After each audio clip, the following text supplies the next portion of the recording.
A resenha de hoje é num lugar um pouco diferente, tá? Vou aproveitar este lindo ambiente, essas árvores, pra gente estar falando do último livro que eu li, que eu indiquei pra vocês, e eu já digo, desindico, tá bom?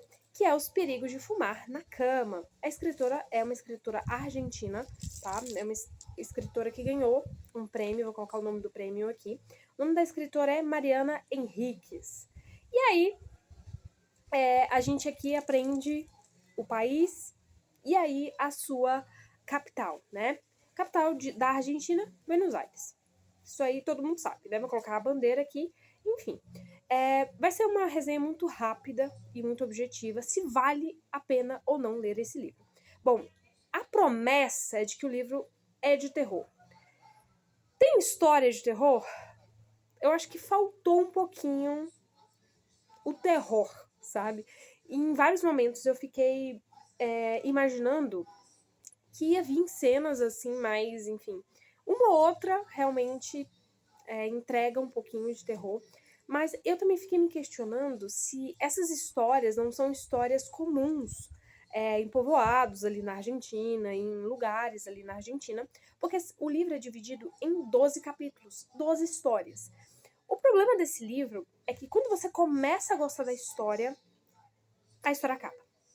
E aí, em alguns momentos, eu peguei, né, referências de que, enfim, é como se fosse, não é um ditado popular, mas fosse pequenos ensinamentos, sabe? Mas não é nada que fique ali na sua mente, que fique guardado realmente na sua mente. Porque, por exemplo, eu não lembro de nenhuma história especificamente muito facilmente, tá? É um livro que eu acho problemático, porque eu acho que se ela tivesse focado em uma só história, o livro estaria ali num nível maior, né? Porque como eu disse pra vocês, você começa a entrar, a ter uma conexão com a história e logo termina.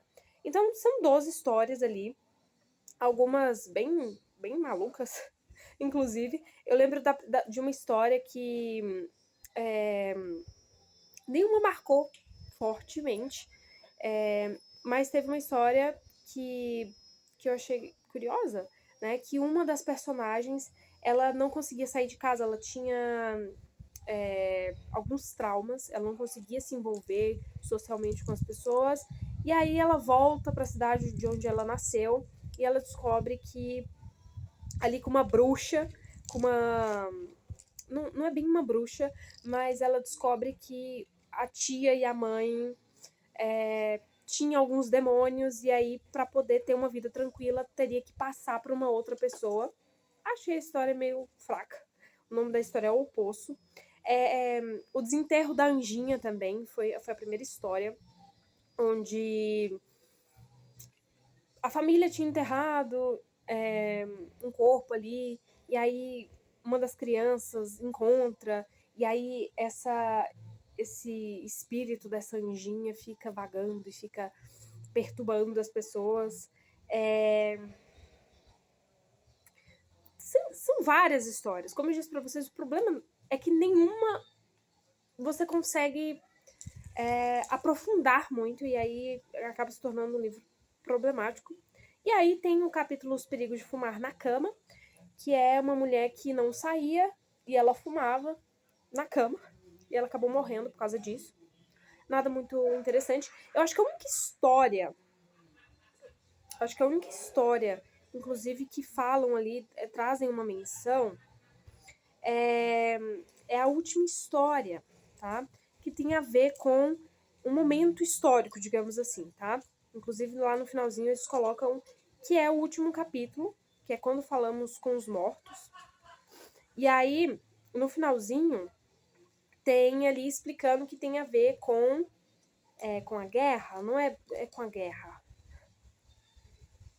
Ó,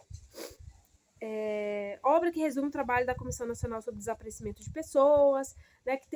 Inclusive tem uma história extremamente pesada que envolve um pedófilo, que eu acho que é uma das últimas histórias, se eu não me engano é a última história, ou a antepenúltima, enfim, que esclarece ali crimes cometidos durante a ditadura militar argentina. Então, essas histórias, elas fazem referência com a história da Argentina.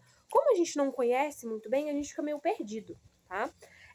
Mas a escritora é a Mariana Enríquez, nasceu em Buenos Aires em 1973.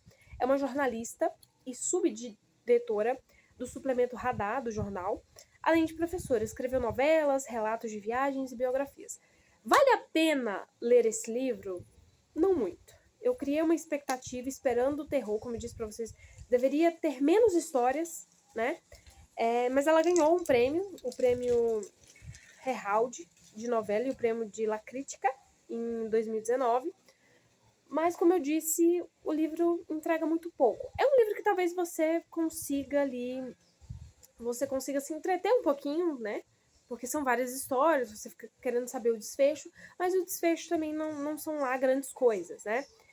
As referências, a gente não sabe de onde cada história tem sua referência. A única história que tem ali falando do que se trata é essa que eu falei pra vocês sobre o desaparecimento de crianças, que tem a ver com o pedófilo, enfim, que várias crianças desaparecem, depois elas aparecem, todas de uma vez.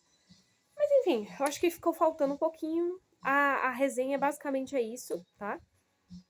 Vai ter mais resenha. Eu demorei pra fazer essa, e quanto mais eu demoro, o problema é que a gente vai esquecendo da história quando a história não te pega muito bem, quando a história não é muito boa. Mas é isso, gente. Se vocês acharam interessante, leiam, né? Eu daria uma nota 2. Acho que dos livros que eu li esse ano, esse foi o que eu menos gostei até o dado momento. Mas é isso. Se inscrevam, curtam, compartilhem. Se inscrevam no canal para vocês acompanharem mais resenhas sinceras. E é isso. Até a próxima resenha.